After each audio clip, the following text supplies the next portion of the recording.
Olá, meu amigo, minha amiga, muito obrigado de verdade por vocês estarem aqui no nosso Portal do José. Na nossa contagem regressiva, faltam agora 250 dias para chegarmos até as eleições presidenciais, para que a gente possa mudar o rumo do Brasil. E isso vai acontecer. O ambiente político do nosso país já é bastante complexo e bastante diferente de outras épocas, onde as redes sociais desempenham e vão desempenhar um papel determinante. Muitos de nós estávamos preocupados, com o tipo de temáticas que iam ser colocadas nas redes, o tipo de desinformação, montagens, mentiras, fake news, enfim.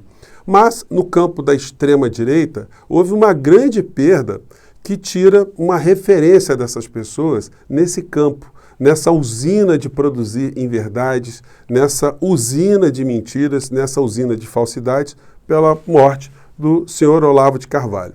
É muito complicado sempre a gente falar de algum tipo de perda. A gente fala muito quando a gente admira uma pessoa, quando a pessoa deixou um legado. Certamente as pessoas que se guiavam em Olavo de Carvalho terão muito a lamentar, porque elas perdem uma referência. Elas perdem o seu Deus ideológico. Eu vou falar um pouquinho sobre essas questões, sobre esses aspectos, como é que isso se conecta com a nossa realidade. Mas antes de mais nada, e antes que eu me esqueça, se você está chegando agora no nosso portal, está nos conhecendo, seja bem-vindo, se inscreva. É muito fácil, é só dar o cliquezinho aí no símbolo que está aparecendo na sua tela. Assista os nossos outros vídeos, se você gostar, compartilhe. Dê o seu joinha, porque é fundamental, e mande seus comentários para cá, porque são preciosos. Mais uma vez, obrigado pelas receitas que vocês mandaram aqui para cuidar da minha garganta. Olha, eu utilizei todas as que estavam aqui ao meu alcance e estou melhorando. Amanhã estarei melhor ainda com o tom da voz aqui, Mas, gente, não tem como a gente fugir desse assunto, A perda da referência dessa extrema-direita dos extremistas. Eles devem estar muito abalados no dia de hoje, porque para quem não tinha nenhum tipo de explicação para as coisas que estavam acontecendo no nosso país, e encontra alguém trazendo uma série de pensamentos absolutamente inovadores, de situações fantasmagóricas, situações que você não pode comprovar e que, de um certo modo, explica para essas pessoas a realidade. Bom, é uma perda muito grande. Eles perdem, então, essa referência que estava ajudando a puxar o debate do nosso país para um campo absolutamente próximo da insanidade. E isso agora sofre uma grande perda, conforme eu estou dizendo para vocês. Pessoalmente, eu tive alguns entreveros com o senhor Olavo de Carvalho, porque ele fez algumas publicações nada elegantes a meu respeito, e eu nem reagi. Mas não é por qualquer outra razão, enfim, simplesmente eu achei que não tinha que ficar ali discutindo questões no campo pessoal, agressões, xingamentos, como essas pessoas que seguem esse tipo de comportamento fazem o tempo todo. Estranhamente, a partir dessas publicações, eu fui parar numa lista de detratores do governo federal, ali no número 2, quase cheguei no número 1 ali.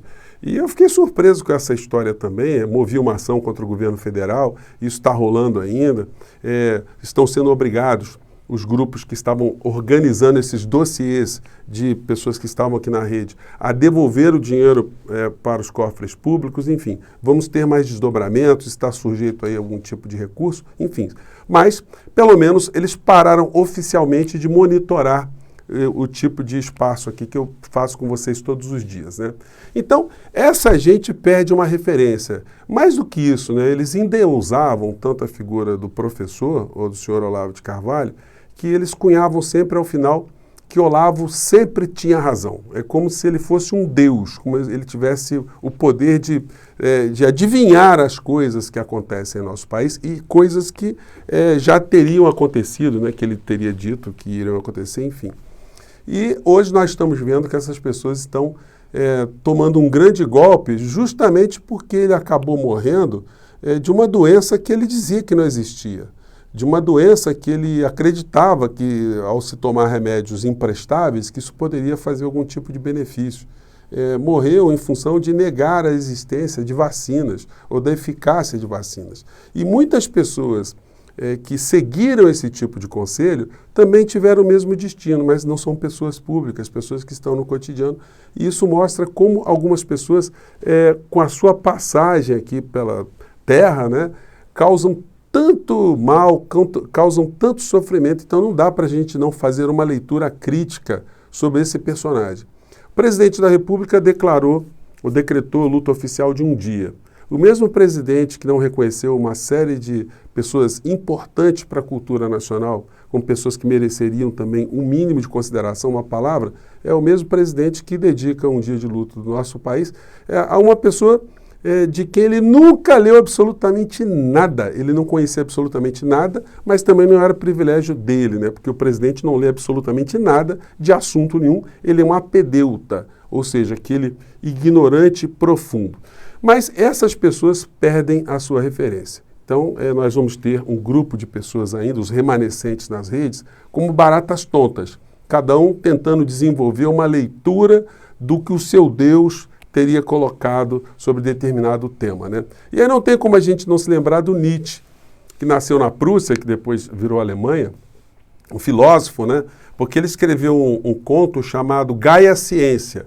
E num do conto, uma coleção, né, de poemas, de textos ali, e tem um que chamava O Homem Louco, onde ele retrata um homem que entra num mercado com uma lanterna, gritando: onde está Deus?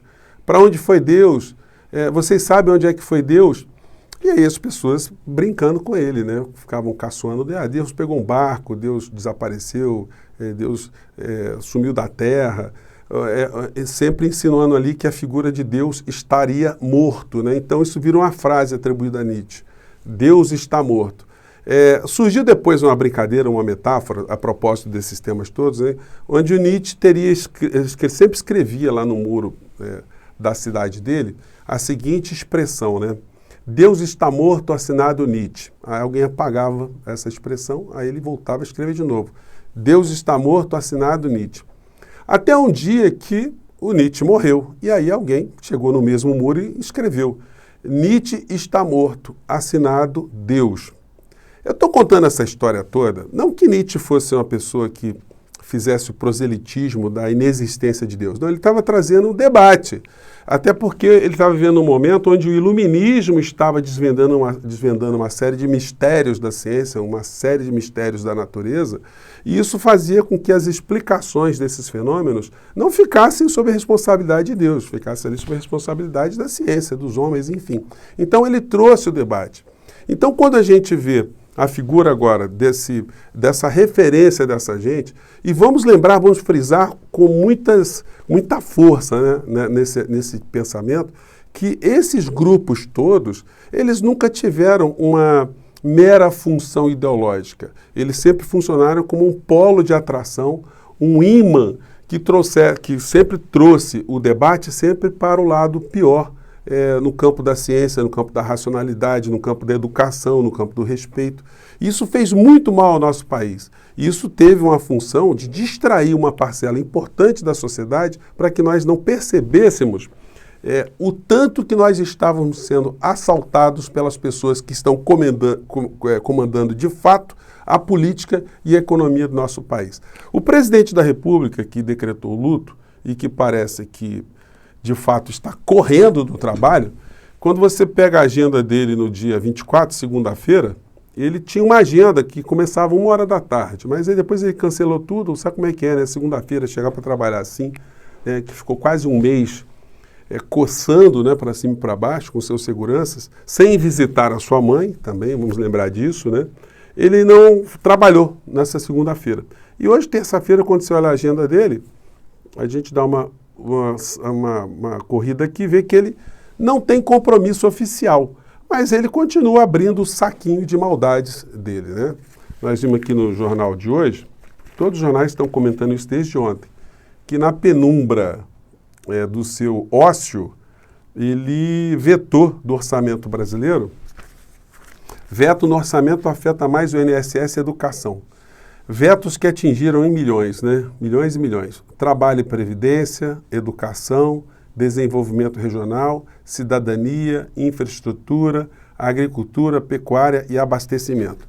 Gente, nós não temos um presidente, nós temos alguém que largou de mão, ele só quer fugir da polícia, ele quer um segundo mandato para ficar nomeando os seus aras da vida, ter parcerias com seus liras da vida, com seus Rodrigos Maias da vida, para poder se proteger de toda forma, né? O jornal aqui faz também uma leitura que todos nós também já fazemos já há bastante tempo, duas leituras, né? Tem uma aqui embaixo. Bom, várias leituras aqui que estão no campo da política, que o Bolsonaro ele está fazendo o que está fazendo justamente porque ele está acuado. A matéria diz, texto final sancionado é de um presidente acuado. Outra matéria embaixo, para analistas, Bolsonaro prioriza eleição. Isso não é mistério para ninguém, é o que nós estamos vendo. E essa nau sem rumo agora vai ficar mais complicada, né? Porque, gente, quando você perde uma referência, que era o caso dessas pessoas, né? Eles tinham ali pelo menos uma coesão no discurso, uma coesão de pensamentos.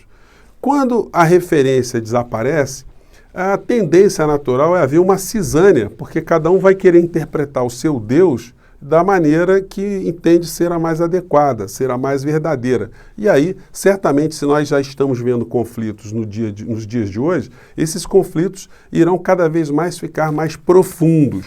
Mas a vida real ela vai seguindo uma outra direção, como, por exemplo, a direção que o banco Credit Suisse está observando. Acho que deu para vocês verem aqui. Diz a matéria aqui, quem desestabiliza o mercado hoje é Bolsonaro, diz Khayat. Khayat é o vice-presidente, né, do Credit Suisse aqui para a América Latina. E que mostra que, de fato, quando você não tem uma referência política, você também não tem uma referência econômica. O Paulo Guedes não está interessado no Brasil também, pouco trabalha, é um homem que tem uma função principal apenas de agenciar negócios privados em relação ao Estado brasileiro, onde cada vez mais o setor privado está abocanhando fatias cada vez maiores das riquezas nacionais com apoio de outros tantos que usaram fardas no passado e que agora funcionam apenas como lacaios, como office boys, como correias de transmissão do pensamento ultra-neoliberal contra a nossa soberania, contra o nosso país. Então, gente, nós vamos ter, a partir de agora, mais gente desbaratinada no campo da extrema-direita, cada um advogando uma tese mais louca do que a outra. Enfim, mortes a gente tem que lamentar sempre, mas também não dá para ser hipócrita, né? Não dá para ficar aqui desdizendo muitas coisas que a gente disse quando a pessoa estava em vida e causou tanto mal ao povo brasileiro. E para os seguidores do senhor Olavo de Carvalho, né, aquela frase que vocês sempre diziam, né, Olavo sempre tem razão, ela não funciona não. Ele pagou com a sua própria vida, mostrando que ele não tinha razão quando ele desafiava a vacina, desafiava a ciência, e o tributo fica esse para quem insiste em atacar a ciência, atacar a humanidade, atacar o bom senso, sempre com algum tipo de interesse que às vezes nós não conseguimos identificar, né? Gente, eu fico por aqui, vamos aos debates, estamos chegando às eleições. Até lá, tchau!